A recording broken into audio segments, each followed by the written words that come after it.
All right, hello everyone, and welcome to our final video for the goal of full employment. We are going to be looking at recent aggregate supply side factors which have impacted the goal of full employment, carrying on from our last video where we looked at recent aggregate demand side factors. There's going to be two are going to be the same. There are going to be a few different ones, a little bit shorter than aggregate demand, but we're going to be looking at all the different factors that have recently affected aggregate supply, and therefore how that follows along into causing some natural unemployment, which is aggregate supply side unemployment, through that structural, frictional, seasonal, or hardcore unemployment through these various factors. So we're going to get straight into it, looking at our key knowledge quickly, and then a general overview, and then each factor one by one.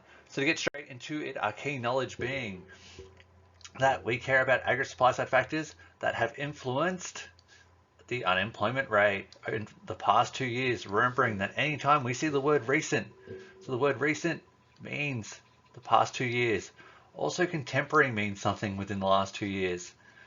I did a video without this drawing pad earlier, and I've really missed it. That was satisfying. So, getting into our general overview. So, due to the impacts of the COVID-19 pandemic in 2020, which carried through to 2021, we're still feeling some of the ramifications of it, as well as major natural disasters at the beginning of 2020 through the bushfires. You could even talk about the floods early this year in New South Wales. There's been a significant decline in aggregate supply as businesses have faced adverse supply side conditions. So this kind of ties into what we talked about a little bit in the previous one, but the structural employment that has increased significantly due to lockdowns and restrictions has caused some businesses to close permanently. You can see that all around. There are a lot of independent businesses or sole traders that have just not reopened because of the impacts of COVID, and a lot have kind of taken away their brick and mortar kind of facades. So they just operate online, so then they can cut down on many of their costs, causing structural unemployment. If there is more structural unemployment, we're less able to produce. But we care about how this affects the unemployment rate. Therefore, these lockdowns and closures increase the unemployment rate. The government implementing JobKeeper, which was a wage subsidy for businesses that essentially paid $1,500 per employee to businesses that met the criteria, has helped to lower the cost of production for businesses and maintain their staffing. However, it ended in March of 2021, and we're yet to see the impacts of it being removed. One of my favorite things to talk about towards the end of last year as a form of government failure with JobKeeper was that JobKeeper was creating what was called zombie businesses.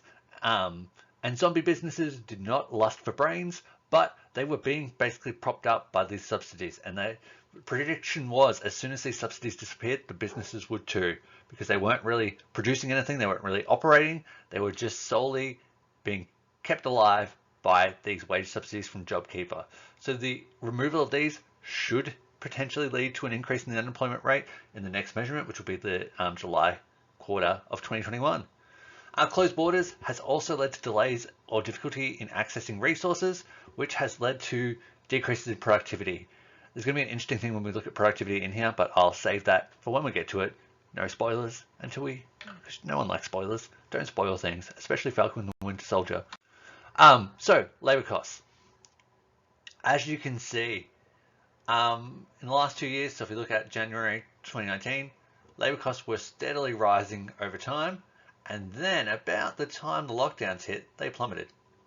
Why might that be? Well, that's around the time JobKeeper was implemented. And so suddenly businesses had way less cost of production in terms of keeping their labor on. Therefore, what I tend to say to people is that this was really there to maintain unemployment or maintain employment and not increase the unemployment rate. They're aiming not to increase that unemployment rate by implementing these subsidies, because then businesses have a lower cost of production. They're less likely to obviously lay people off if they're not having to actually pay them themselves, and that money's coming from the government.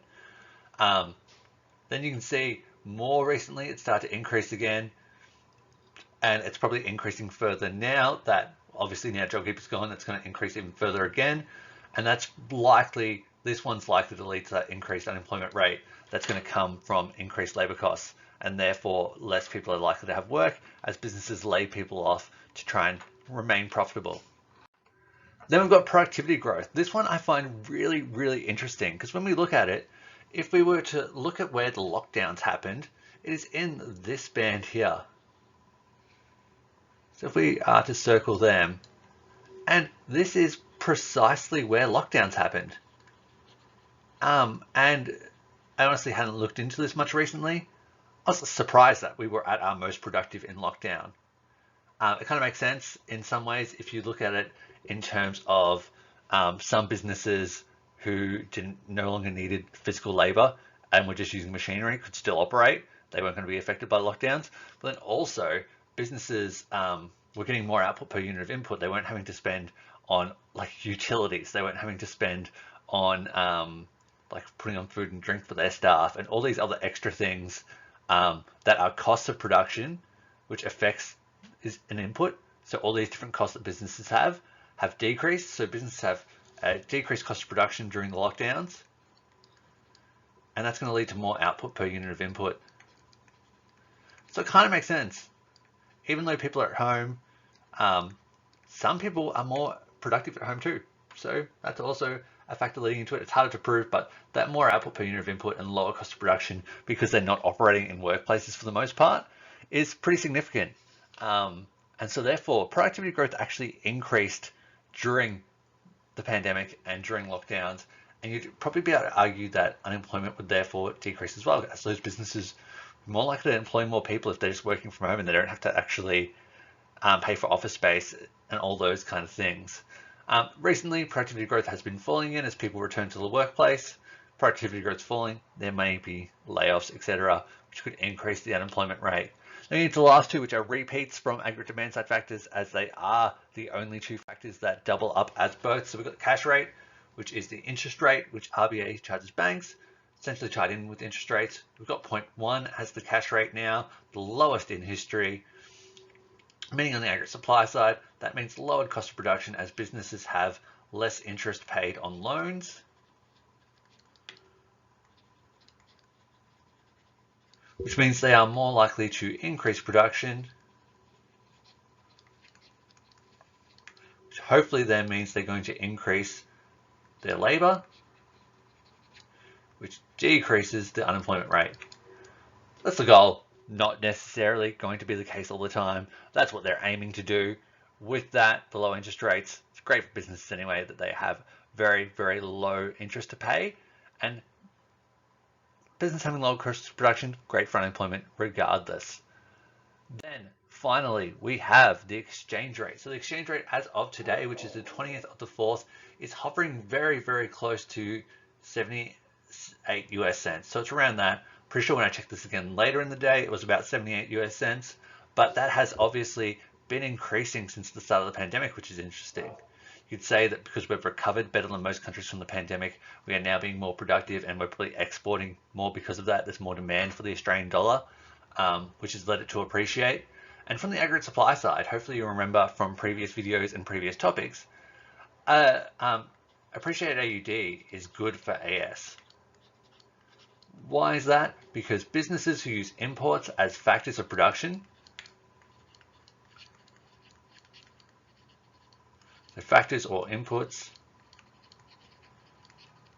are going to have a lowered cost of production, because if they are buying inputs from overseas and the Australian dollar is higher, it means it's going to cost them less per import that they buy. It's going to mean they're going to be more productive, so it's going to increase aggregate supply, which means they're also hopefully going to then employ more people. It's going to lead to a decrease in the unemployment rate, and therefore that will hopefully then lead to full employment being achieved, or more likely to be achieved, moving towards the goal of full employment, however you wish to say it, to just kind of cap things off nicely, full employment being the lowest rate of unemployment possible without causing unnecessary inflationary pressure, where only 4.5 to 5% natural unemployment exists. And that is it for this topic. So just a measurement, what the goal is, how it affects living standards, the recent aggregate demand, aggregate supply side. It just follows the exact same structure as inflation, economic growth, all of those domestic macroeconomic goals that we have gone through. Also, be aware that you could need to interpret this on an aggregate demand, aggregate supply diagram. So if you had that coming up, it could look like this with general prices and real GDP. As my brain blanks for a second, you'd have your aggregate supply curve and your aggregate demand curve. Obviously, these ones are all aggregate supply. So say this being favorable for aggregate supply, that is going to end up being a curve to the right, as that's a favorable shift. AOS2, and that's how you show that. Other than that, if you have any questions at all about this topic, any other topic, feel free to leave a comment below, send me an email, send me a message, join the VCE Economics Discord, which you can get through my webpage, which is www.therunningeconomy.com. There are over 80 students and teachers in there, not both of them combined, who are helping each other out to write incredibly high-level VCE economics answers, and honestly, they are better than I could write myself, and I plan to steal some of their knowledge when giving samples to my students. So join that. It's really useful. The more, the merrier, and we can all help each other out. Not everyone can get a 50, but hopefully that means it can boost you up a few study skill points later in the year. Other than that, I hope you have a wonderful night, and that means almost all videos for all these topics have been done. If there are any videos that you'd like to see for this topic, any SAC exam style stuff, let me know. I'm happy to make them, because other than this, all I've got to do is make some aggregate supply policy videos for later in the year. Have a wonderful night, and I will see you next time.